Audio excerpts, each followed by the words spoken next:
Hello, আসসালামু আলাইকুম everyone. আজকে আপনাদেরকে আমি ঝাগুর মাছ দো পেঁয়াজু রান্না করে দেখাবো। একদম পরিষ্কার করে ধুয়ে রাখছি। তো চলুন দেখে আসি, স্কিপ করবেন না, ভিডিওটি শেষ পর্যন্ত দেখবেন।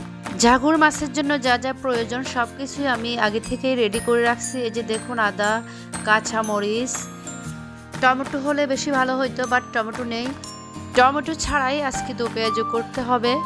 এই যে আমি তাওয়া দিয়ে দিলাম, চুলাটা অনেকক্ষণ যাবৎ চলতেছে, তাওয়া দিয়ে দিলাম। তাওয়াটাও কালো, কালারটাই এমন, যতই ডলাডলি করি না কেন এটা কালার এমনই। আমি তেল দিয়ে দিছি, এই যে অলরেডি আমার তেল দেওয়া শেষ। একটু বেশি করে তেল দিবেন। পেঁয়াজ রসুন সব দিয়ে দিলাম। বেশি করে পেঁয়াজ দিবেন, একখানা বেশি করে পেঁয়াজ দিবেন, কারণ দো পেঁয়াজের মধ্যে বেশি করে পেঁয়াজ অবশ্যই দিতে হবে। অল্প পেঁয়াজ কিপটামি করলে চলবে না, এটা লাল করে ফেলতে হবে।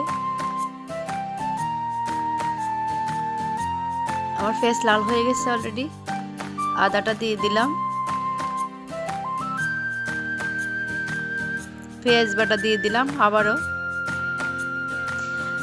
দো পেঁয়াজের মধ্যে অবশ্যই বেশি পেঁয়াজ লাগে, পেঁয়াজ রসুন আদা এগুলো একটু বেশি পরিমাণ করে দিতে হয়, তা না হলে ভালো লাগবে না।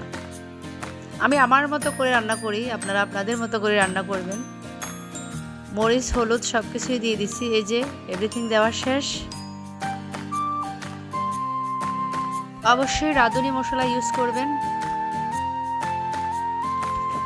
আমার প্রিয় ভিউয়ার্স, যদি কথার মধ্যে ভুল থাকে, ভুল হয়, ক্ষমার দৃষ্টিতে দেখবেন। মরিচ দিলাম, আমি একটু মরিচ বেশি খাই, ঝাল বেশি খাই, মরিচ দিয়ে দিলাম। ভিডিওটি পুরো দেখবেন, টানবেন না। আমি একটু আস্তা জিরা দিয়ে দিলাম।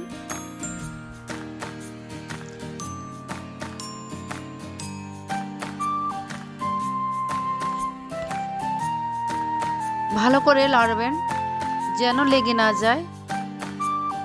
একটু পানি দেবেন, একটু পানি, বেশি না। একটু মশলাটা কষানোর জন্য একটু পানি দেওয়া লাগবে। ভালো করে লড়বেন যেন পুড়ে না যায়, ওইদিকে খেয়াল রাখবেন। আমার মশলা কষানো হয়ে গেছে, এখন একটা একটা মাছ দিয়ে দেব। দেখুন কষানো হয়ে গেছে। এই যে একটা একটা মাছ দিয়ে দিলাম, ঝাগুর মাছ একটা একটা দিয়ে দিলাম। এই যে দেখুন,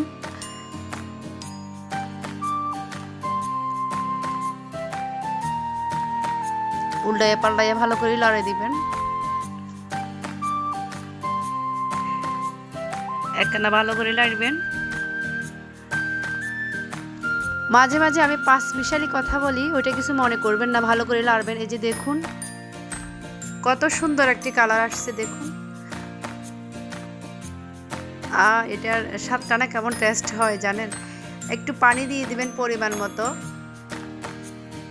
না হলে ভালো করে মাছের ভিতরে ঢুকবে না, আপনার মশলাটা ঢুকবে না। ঢাকনা দিয়ে দিতেছি। এই যে দেখুন কেমন হয়েছে আমার ঝাগুর মাছের দো পেঁয়াজু। কাঁচা মরিচ কিন্তু আগে দেবেন না, একদম লাস্টে হওয়ার আগে, একটু হওয়ার আগেই দিবেন, 5 মিনিট আগে দিয়ে দিবেন কাঁচা মরিচ। অবশেষে আমার দো পেঁয়াজু হয়ে গেছে, ঝাগুর মাছের দো পেঁয়াজু। দেখুন কত সুন্দর একটি কালার আসছে। যদি ভিডিওটি ভালো লেগে থাকে অবশ্যই পাশে থাকবেন, আর লাইক কমেন্ট তো অবশ্যই করবেন।